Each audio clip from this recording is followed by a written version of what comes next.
Hello everybody, it's me, foxieedee.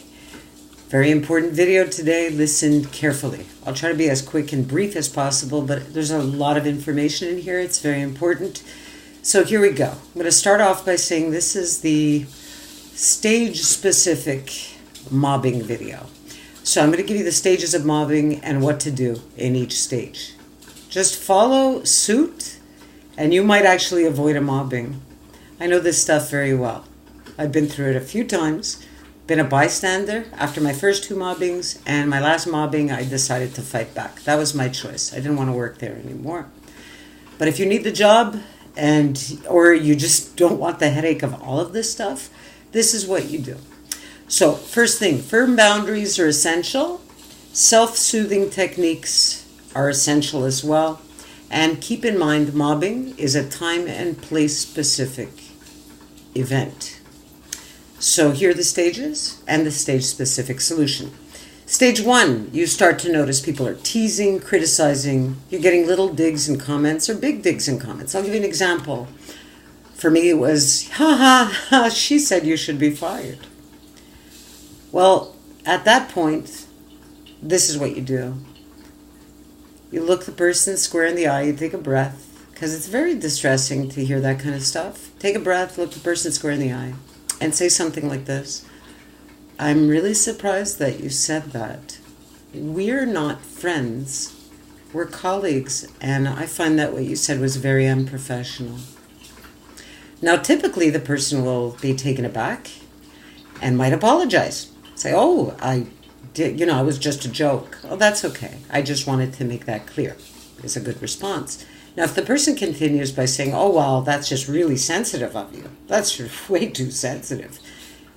Say, well, you maybe didn't hear me the first time. Again, square in the eye. I don't appreciate being spoken to like that. This is a place of work. And can I count on your professionalism? I'm assuming that I can count on your professionalism. Smile and be done with it. Okay? Now, don't smile too much. The smile is more of a telling smile. Okay? Or no smile at all. Don't say too much. Just try to make it brief. And silence is key. So look at the person after you say what you say. Just look at them. See how they react. Chances are they're not going to escalate. They'll pull back.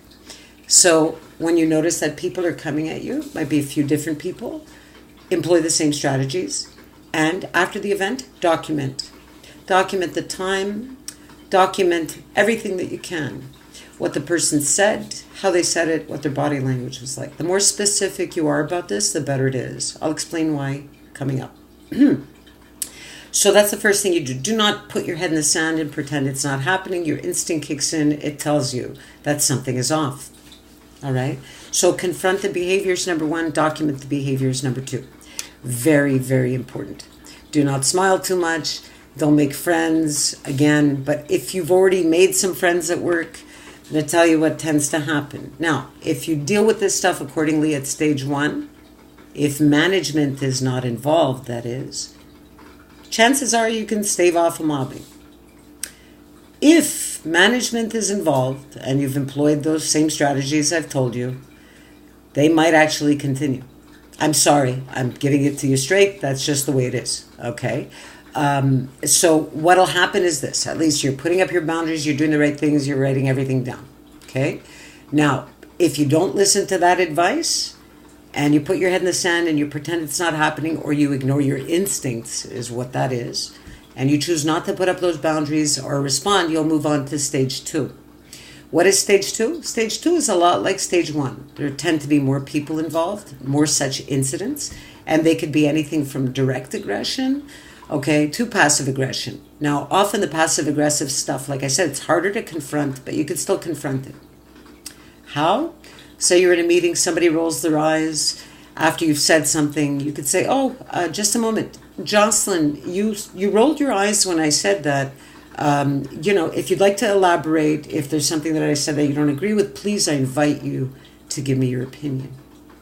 It's also a very good way because you've confronted the behavior, you've called it what it is, okay? And then the onus is on the person to respond. But this is a way people will know, you know what? This one's not going to be such an easy target.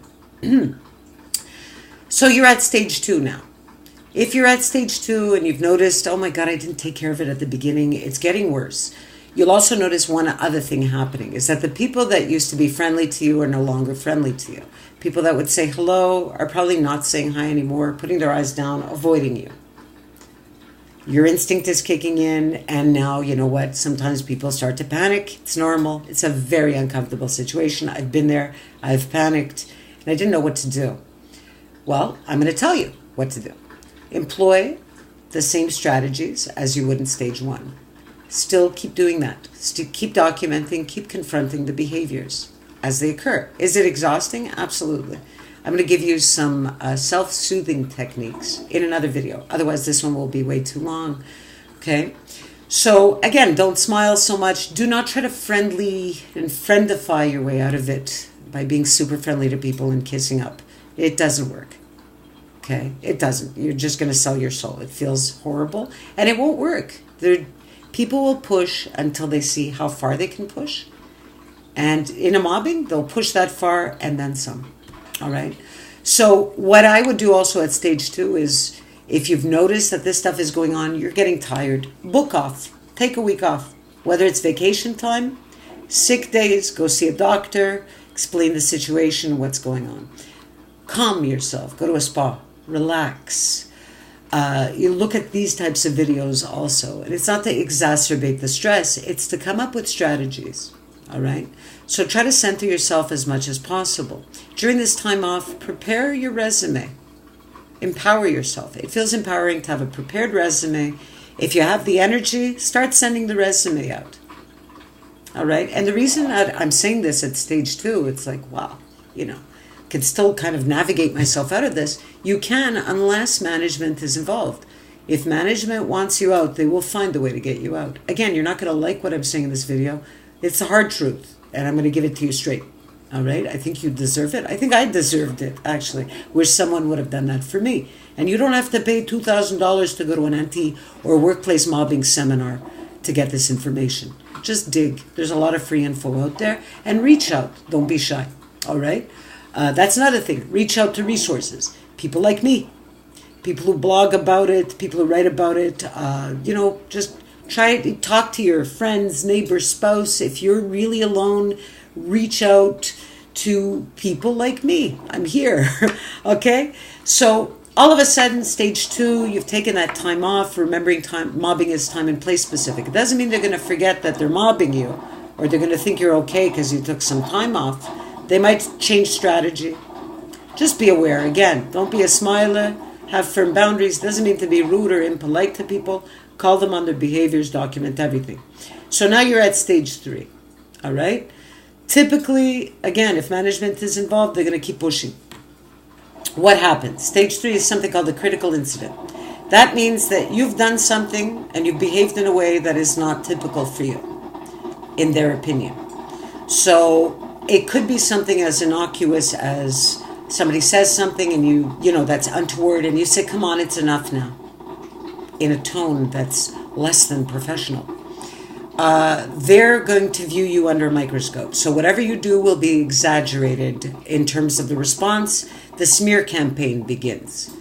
Did you see what she did and how she responded to so-and-so? Oh my God, I would never talk that way to somebody at work. That's the kind of crap that starts to happen. All right? So whoever is behind the mobbing, like I said, typically management doesn't want you there. There's a colleague, I use the word jealous. It's not jealous, it's envy. There's somebody who's envious of you. They really love the smear campaign stuff. So they're going to start to pick on any little thing you've said. They're going to pull out some truth, inject a whole lot of lies, and make you look really bad. And it's a terrible feeling. It really is. So that's stage 3. Again, same advice. Book off. Take a week off. Take some time. Center yourself. And, and prior to booking off, this is the time that you will go and see maybe a manager that you trust.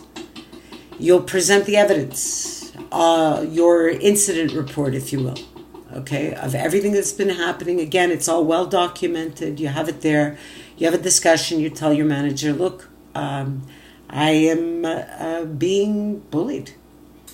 Manager will say, well, what are you talking about? I haven't heard anything. And then you'll say, well, I have a lot of documentation here.